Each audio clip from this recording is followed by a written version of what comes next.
ಮಂಡ್ಯದ ಮದ್ದೂರಲ್ಲಿ ಕಲ್ಲು ತೂರಾಟ ಆಗಿರೋದು ಪ್ರೀ ಪ್ಲಾನ್ಡ್ ಆಗಿತ್ತಾ? ಅಂದರೆ ಒಂದು ಕ್ರೈಮ್ ಅಂತ ಬಂದಾಗ ಈ ಕ್ರೈಮ್ ಸಡನ್ ಆಗಿ ಆಗುವಂಥ ಕ್ರೈಮ್ಗಳಿಗೆ ಸ್ವಲ್ಪ ವಿನಾಯಿತಿ ಸಿಗುತ್ತೆ ಕೋರ್ಟ್ಗಳಲ್ಲಿ. ಆದರೆ ಪ್ಲ್ಯಾನ್ ಮಾಡೋದಿರುತ್ತಲ್ಲ, ಕಾನ್ಸ್ಪಿರಸಿ ಅಂತ ಬಂದುಬಿಡುತ್ತದು. ಕ್ರಿಮಿನಲ್ ಕಾನ್ಸ್ಪಿರಸಿ, ಅಪರಾಧಿಕ ಒಳಸಂಚು, ಸಂಚು, ಸೆಕ್ಷನ್ 120B ಇರಬೇಕದು. ಆ ಒಂದು ಕ್ಯಾಟಗರಿಯಲ್ಲಿ ಬರುತ್ತೆ. ಯಾವುದೋ ಒಂದು ದಾರಿಲಿ ಹೋಗಬೇಕಾದ್ರೆ ಒಂದು ಹೊಡೆದಾಟ ಆಯಿತು, ಇವನು ಯಾರೋ ಹೊಡೆದ್ಬಿಟ್ಟ, ಬೈ ಚಾನ್ಸ್ ಅವ್ನಿಗೆ ಏಟ್ ಜೋರಾಗಿ ಬಿದ್ದು ಸತ್ತು ಹೋಗ್ಬಿಟ್ಟ ಅಂದಾಗ ಅದರ ಅಪರಾಧ ತೀವ್ರತೆ ಸಡನ್ನಾಗಿ ಸ್ಪರ್ ಆಫ್ ದ ಮೂಮೆಂಟಲ್ಲಿ ನಡೆದಿದೆಯಪ್ಪ ಅಂತ ಕನ್ಸಿಡರ್ ಆಗಬಹುದು.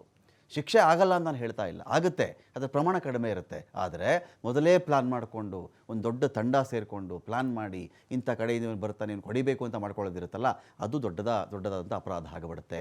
ಈ ಮಂಡ್ಯದ ಮದ್ದೂರಲ್ಲಾಗಿದೆಯಲ್ಲ ಕಲ್ಲು ತೂರಾಟ, ಇದು ಪೂರ್ವ ನಿಯೋಜಿತ ಕೃತ್ಯವೇ. ಪಕ್ಕಾ ಪ್ಲ್ಯಾನ್ ಮಾಡಿಕೊಂಡೆ ಇವರು ಕಲ್ಲು ತೂರಾಟವನ್ನು ಮಾಡಿದ್ದಾರಾ?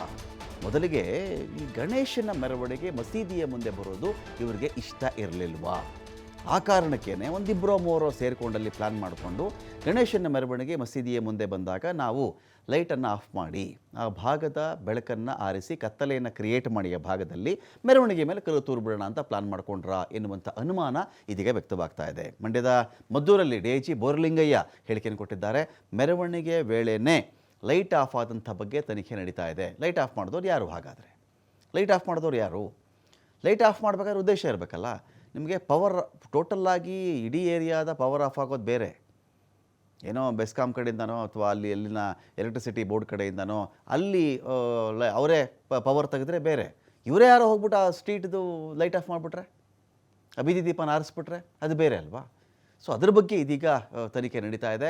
ಮಸೀದಿ ಕಡೆಯಿಂದ ಕಲ್ಲು ಬಂದಿರುವ ಮಾಹಿತಿ ಇಲ್ಲ ಅಂತ ಇವರು ಹೇಳ್ತಾ ಇದ್ದಾರೆ. ಮಸೀದಿ ಕಡೆಯಿಂದ ಕಲ್ಲು ಬಂದಿರುವ ಬಗ್ಗೆ ಮಾಹಿತಿ ಇಲ್ಲ ಅಂತ ಬೋರ್ಲಿಂಗಯ್ಯನವರು ಮಾತಾಡ್ತಾ ಇದ್ದಾರೆ. ಇಲ್ಲಿ ಮೆರವಣಿಗೆ ನಡೀತಾ ಇದ್ದಂಥ ಪಕ್ಕದ ಬೀದಿಯಿಂದ ಕಲ್ಲು ಬಂದಿರೋದು.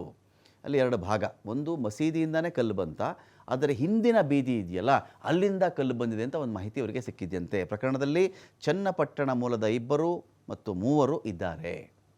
ಚನ್ನಪಟ್ಟಣದವರೇ 2-3 ಇದ್ದಾರೆ. ಅದರಲ್ಲಿ ಅವರು ಊಟಕ್ಕೆ ಬಂದಿದ್ದ ಬಗ್ಗೆ ಮಾಹಿತಿ ಸಿಕ್ಕಿದೆ. ಇಲ್ಲಿ CCTV ದೃಶ್ಯಾವಳಿಯನ್ನು ಪರಿಶೀಲನೆ ಮಾಡ್ತಾ ಇದ್ದೇವೆ. 25 ಜನರನ್ನು ನಾವು ಪತ್ತೆ ಹಚ್ಚಿದ್ದೀವಿ, 22 ಜನರನ್ನು ಅರೆಸ್ಟ್ ಮಾಡಿದ್ದೇವೆ. ಮದ್ದೂರಲ್ಲಿ ನಾಳೆವರೆಗೂ ಬಂದೋಬಸ್ತ್ ಬಿಗಿಯಾಗಿರುತ್ತೆ. ಸದ್ಯ ಮದ್ದೂರು ಪಟ್ಟಣದಲ್ಲಿ ಪರಿಸ್ಥಿತಿ ಶಾಂತಯುತವಾಗಿದೆ. ಅಹಿತಕರ ಘಟನೆ ನಡೆಯದಂತೆ ಕಟ್ಟೆಚ್ಚರ ವಹಿಸಿದ್ದೀವಿ ಅಂತೇಳಿ DIG ಬೋರ್ಲಿಂಗಯ್ಯ ಅವರು ಮಾತಾಡಿದ್ದಾರೆ. ಪ್ರಾಥಮಿಕ ಮಾಹಿತಿ ಅಂದರೆ ಒಂದಂತೂ ನಾವು ಕೆಲವು CCTVಸು ಎಲ್ಲ ನೋಡಿದಾಗಿದೆ, ಒಂದು ಲೈಟ್ ಆಫ್ ಆಗಿದೆ ಆ ಟೈಮಲ್ಲಿ, ಅಷ್ಟು ಮಾತ್ರ ಇದೆ. ಕಲ್ಲು ಬಂದಿದೆ ಒಂದು ಕಡೆಯಿಂದ, ಕಲ್ಲು ಬಿದ್ದಿದೆ, ಅದರಲ್ಲಿ ಎರಡನೇ ಮಾತಿಲ್ಲ. ಯಾಕಂದರೆ ಕೆಲವು CCTVನಲ್ಲೂ ಕಾಣಿಸ್ತಾ ಇದೆ. ಬಟ್ ಅದರಲ್ಲಿ ಕಾನ್ಸ್ಪಿರಸಿ ಇದೆಯಾ, ಯಾವ ಥರ ಆಗಿರ್ಬೋದು, ರೂಟ್ ಕಾಸ್ ಏನಿರ್ಬೋದು ಅಂತ ಅದ್ರ ಬಗ್ಗೆ ತನಿಖೆ ಮಾಡ್ತಾ ಇದ್ದೀವಿ. ಆದಮೇಲೆ ತಮ್ಮ ಗಮನ ಅದು ಈ ಹಂತದಲ್ಲಿ ನಾವು ಪ್ರೀ ಪ್ಲ್ಯಾನ್ ಅಂತ ಹೇಳಲಿಕ್ಕಾಗಲ್ಲ. ಬಟ್ ಡೆಫಿನೆಟ್ಲಿ ಏನಾಗಿದೆ, ಲೈಟ್ ಆಫ್ ಮಾಡಿರೋದು ಸ್ವಲ್ಪ ನಮ್ಗೆ ಡೌಟ್ ಆಗ್ತಾಯಿದೆ. ಪ್ಲ್ಯಾನ್ ಇರ್ಬೋದಾ ಏನು ಅಂತ ಸ್ವಲ್ಪ ಡೌಟ್ ಆಗ್ತಾಯಿದೆ. ಅದನ್ನು ವೆರಿಫೈ ಮಾಡಿ ಅದರಿಂದ ಯಾರಿದ್ದಾರೆ. ಈಗ ಏನಾಗಿದೆ, ನಮಗೆ ನಾವು ವಿಶೇಷವಾಗಿ ನಾವು ಏನೀಗ ಅರೆಸ್ಟ್ ಮಾಡಿದ್ದೇವೆ, ಎಲ್ಲರನ್ನೂ ಸಹ ವಿತ್ ಎವಿಡೆನ್ಸ್ ಯಾರ್ಯಾರು ಕಲ್ಲು ತೂರಾಟದಲ್ಲಿ CCTV ಇತ್ತು, ವೀಡಿಯೋಗಳಿತ್ತು ನೋಡಿ ಪ್ರಾಪರಾಗಿ ಅದನ್ನು ಅನಲೈಸ್ ಮಾಡಿಬಿಟ್ಟೆ ಮಾಡಿದ್ದೇವೆ.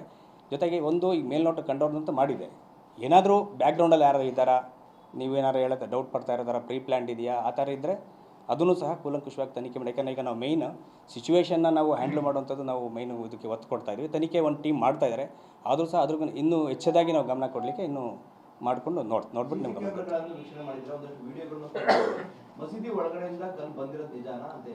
ಮಧ್ಯಾಹ್ನ ಯಾವುದೋ ಒಂದು ಇವೆಂಟ್ಗೋಸ್ಕರ ಊಟಕ್ಕೆ ಇಟ್ಕೊಂಡಿದ್ರು, ಊಟಕ್ಕೋಸ್ಕರ ಕೆಲವರು ಬಂದಿದ್ದರು ಚನ್ನಪಟ್ಟಣದಿಂದ ಅಂತ ಹೇಳ್ತಾರೆ. ಅದರಲ್ಲಿ ಅರೆಸ್ಟ್ ಮಾಡಲಿ ಒಂದು 2-3 ಜನ ಚನ್ನಪಟ್ಟಣದವರು ಇದ್ದಾರೆ ಅಂತ ನಮ್ಮ SP ಆಲ್ರೆಡಿ ನಿಮಗೆ ಮಾಹಿತಿ ಕೊಟ್ಟಿದ್ದಾರೆ.